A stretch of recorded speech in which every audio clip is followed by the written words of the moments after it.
अस्सलाम वालेकुम रहमतुल्लाहि वबरकातुहू। इस वीडियो में हम जो लेटर यू है उसका तलफ़्फ़ुज़ पढ़ेंगे।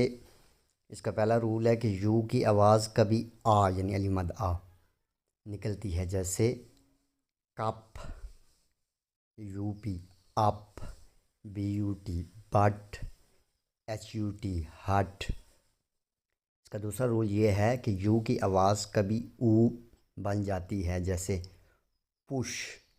यहाँ पे ऊ भी, इसकी ये जो यू है इसकी आवाज़ ऊ बन रही है, ऊ की। पुश, पुस, पुट, पुल। इसी तरीके से यू की आवाज़ कभी यू की तरह निकलती है यानी यू ही की तरह निकलती है, जैसे ड्यूटी, DUTY ड्यूटी, जिसका मतलब फ़र्ज होता है।